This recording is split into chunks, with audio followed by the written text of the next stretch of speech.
Hi, my name is Lula Mitchell. This is my final project for Mass 110. I decided to do my project on Balenciaga, which is a high fashion brand. I included some pictures of some of their products. On the top right is their Triple S sneaker. On the bottom left is their speed trainers. They're really popular. And on the bottom right is a picture of their new t-shirt shirt, which is basically just a t-shirt with a shirt pinned on the front of it. So as you can see, it's a very avant-garde brand. Their platform is usually social media sites and um, high fashion magazines. So on the left, you can see that that's an ad for like Vogue or In Style, like a high fashion magazine. It's very um, put together. And then on the right, there's Bella Hadid and Jaden Smith, and both of those people are young millennial celebrities, and they do their job for Balenciaga by influencing people to buy Balenciaga from them wearing it and being shown in social media and things like that. And there's some more pictures of some Balenciaga stuff just so you can kind of get an idea of their style. It's very interesting to say the least. Um, their audience, I would say, is probably people who follow celebrities who wear it and people who buy the high fashion magazines. So, mostly young people. Uh, the company that owns the product is Kering, and the company itself owns Gucci, as well as YSL, which are both huge fashion labels that are expensive again. And the company is worth $17.3 billion, which is a lot, and their shares go for $576. The guy on the left, that is Francois Henry Penault, and he is very rich because he owns Kering, and he is married to Salma Hayek, who is a fashion diva. The picture on the left is, I'm not exactly sure how to pronounce his name. His name is Demna Gvasalia, and he's the creative director of Balenciaga. So, he decides what goes and what doesn't based on what his designers give him. And on the right is a picture of Italy. That's Milan, Italy. It's a very common and popular place for fashion, and that's where Balenciaga is manufactured. And that's, yeah, where their design headquarters are. Um, so to produce Balenciagas, it's not very expensive to make them. So the shoes is their biggest thing, I would say. So the Triple S sneaker, which is on the top left, is about $75 to make. And same with the speed trainers, they're about $75 to make. But they go for about $8.50 if you're buying them at like Neiman Marcus or Nordstrom's. So yeah, and then same thing, the kind of, you can tell there's like a Croc knockoff on the right. They sell for like $750, $800, but who knows how much that really takes to produce that. Probably not very much. It's just a lot of rubber. So there's that. So yeah, and then the laws that are surrounding Balenciaga are mostly fashion laws. So one thing that's a big thing, as you can tell, is trademark. So like on the right, you have something that's basically already a brand. You got Crocs. So Balenciaga has to be very careful about getting permission from companies that they're copying ideas from or taking inspiration from before they start making money off of them, because it could potentially be like really bad if they were to just release that without letting the other brand know. Another thing that fashion companies get into trouble with is like colors. They get into legal fights about colors. Like Louis Vuitton is really well known for having red bottoms, but it's a very specific color of red. So if, let's say, Balenciaga decided to use that color of red and market it as such, they could potentially get into a legal battle with Louis Vuitton about that. So color is a big deal. And then there's like intellectual property. So, just basically taking people's ideas is the biggest thing. And financing and manufacturing, making sure things aren't made in sweatshops. And, Balenciaga is made in Italy and not in a sweatshop. So the quality is a lot better. And that's part of why they're more expensive is because it's not just ridiculously mass produced in like China or something.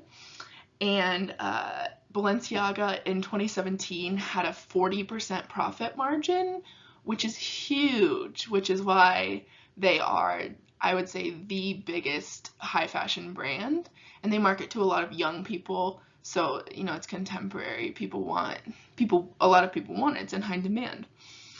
And working for Balenciaga is a really good company to work for. They have stores I know there's a huge store in Vegas, and you can make, $15, $16 an hour, which is pretty good for retail. And then their headquarters are in New York.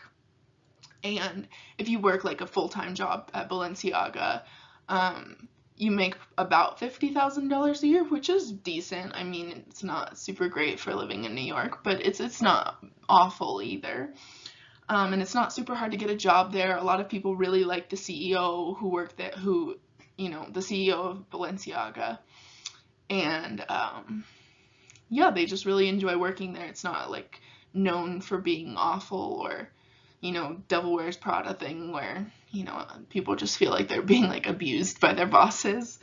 Yeah, I think Balenciaga, in terms of its role in society, serves as a good example of a mix between high culture and low culture. So, a lot of the products that they're releasing are not things that are like super refined or only rich people would wear things like that. A lot of it's just like t-shirts and Crocs, basically, and sneakers. So, I think it's interesting, I think, because yeah, sure, it's expensive, but at the same time, it's not as expensive as a lot of other high fashion brands. Like, for instance, like Louboutin shoes can be like $10,000. Same thing with like Coach. That's just ridiculously expensive, and somebody like me, college student, could never afford that. But, Balenciaga, I mean, it is out of reach, but not that far. So it's kind of a good way of like dangling it in front of your face a little bit. And if you're a young 20-something that has a really good job that can save up for something like that, it's not just like completely out of reach. And streetwear in general, I think, is just a good example of that. I've included some pictures of the streetwear style, which is a really common style for young people, particularly in like hip hop culture and pop culture. The top right picture is Kim Kardashian. She's wearing Yeezy, which is her husband's his streetwear brand, and the shoes that she's wearing are Yeezy too, and those go for about $850 if you can get them like right when they come out, and then they can go for upwards of like $2,000 if you're trying to buy them off of somebody else. And that's a good example of an influencer, somebody who has a huge platform influencing people to buy streetwear. And Kim wears Balenciaga also. And then on the bottom left is Kylie Jenner, and she's wearing Supreme, which you can see that that's just a t-shirt. It's something, if it didn't have the Supreme logo on it and it was just a gray t-shirt, you could probably buy that for like $3 at Walmart. But because it says Supreme on it, it's like, it could be like a $1,500 shirt if you really, if you were trying to get a really authentic Supreme shirt. And, she's, again, influencing people to wear that. Yeah, so it's kind of elitist in my opinion when people wear like super expensive streetwear. Like the guy on the bottom right with the white jacket on, you can't see his pants because my face is in front of it, but he's wearing off-white jeans and his jacket is Palace, which is another really expensive streetwear brand. And it's kind of just, streetwear to me is just kind of like, oh yeah, like I'm wearing normal people clothes, but at the same time it's like I'm better than you because I paid thousands and thousands of dollars for my outfit. But I mean, it's cool though too, and a lot of rappers wear streetwear because, they have a lot of money to spend, but they still want to look just kind of loose and cool. And, that stuff's pretty normal looking. Balenciaga's a lot more avant-garde mostly, but they have some regular looking stuff too. They sell just like jackets that say Balenciaga that aren't like crazy looking and stuff. And similar to other luxury brands, there's like a huge markup on their stuff. Like it doesn't take that much money to actually produce them. But I think that it's worth it, in my opinion.